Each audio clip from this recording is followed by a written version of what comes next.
महर्षि दुर्वासा द्वारा किए गए यज्ञ से उत्पन्न शक्ति को ग्रहण करने के लिए इंद्रदेव उपस्थित हुए, परंतु इंद्रदेव से अनजाने में महर्षि का अपमान हो गया।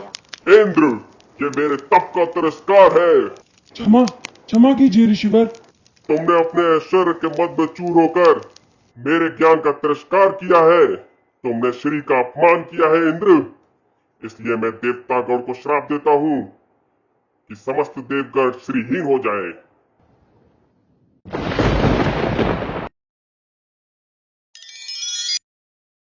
ज्येष्ठ, देवी लक्ष्मी ऐसे अचानक कैसे विलुप्त हो गईं?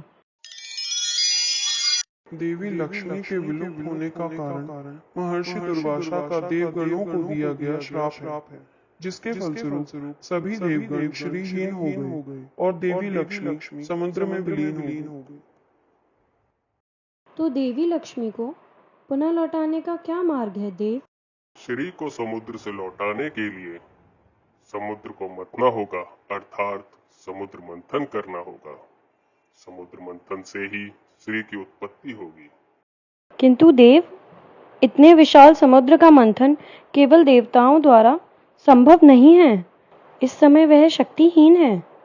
तो हमें उनकी सहायता लेनी होगी जो इस समय सबसे अधिक शक्तिशाली हैं, असुर।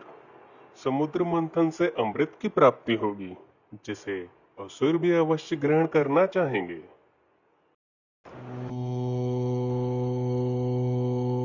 देवताओं और असुरों को साथ मिलकर समुद्र मंथन करना चाहिए, जिसके फलस्वरूप अमृत की प्राप्ति होगी।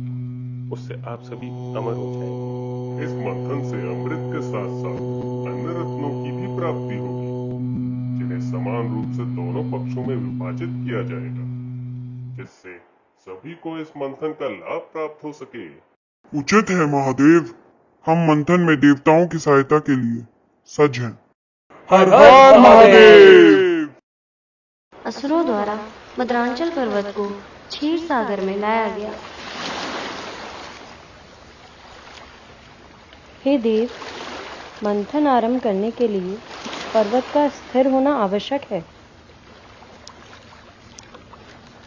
इसका निवारण तो केवल यही कर सकते हैं जिन्होंने इस संसार में संतुलन बनाए रखा है। वही इस पर्वत को स्थिर कर सकते हैं।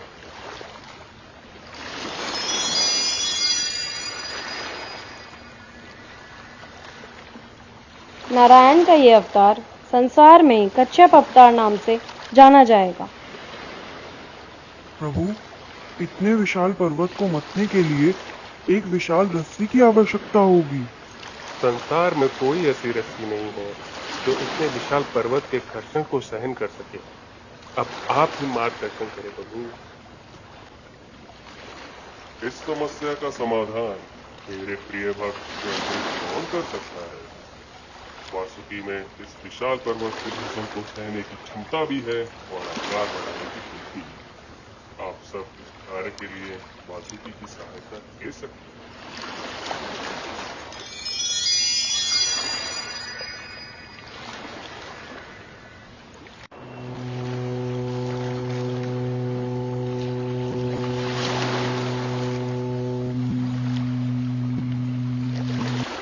हर हर महादेव।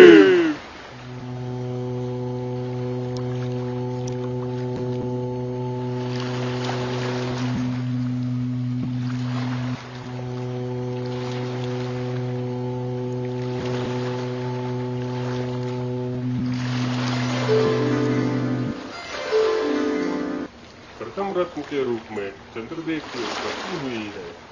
उन्हें अधिकार है कि वो उसे चुने। हर हर महादेव।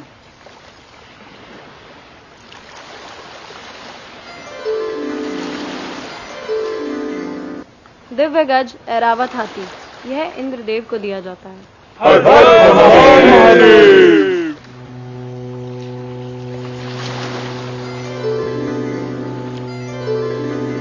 वरुणी, असुरों के लिए।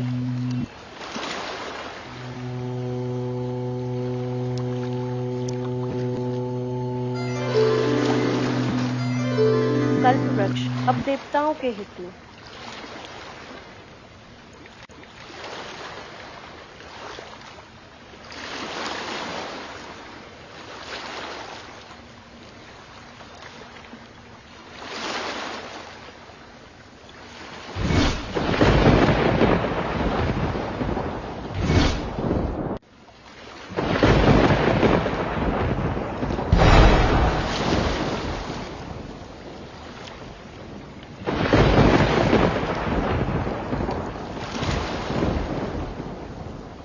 वह समय आ गया है जब मुझे संसार का तारण करने के लिए अपने कर्तव्य का पालन करते हुए हलाल विष को संसार में फैलने से रोकना होगा।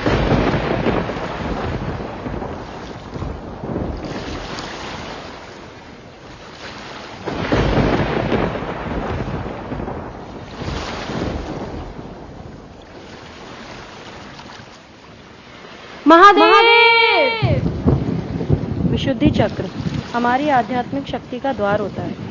मैं विशुद्धि में ही हलाहल को रोक दूं, ताकि यह ना महादेव के शरीर में फैले, ना संसार में पहुंच सके। हलाहल सदा सदा के लिए महादेव के कंठ में रुक जाएगा।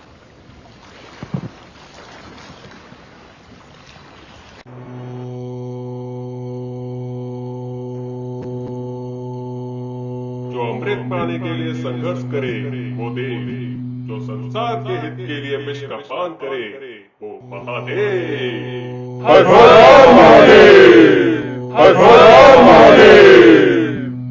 इस पावन रात्रि जिसमें महादेव ने विषपान किया उसे आज से शिवरात्रि के नाम से जाना जाएगा। हर हर महादेव, हर हर महादेव। प्लीज हमारे चैनल को सब्सक्राइब और लाइक कीजिए और हाँ, बेल आइकन दबाना मत भूलना।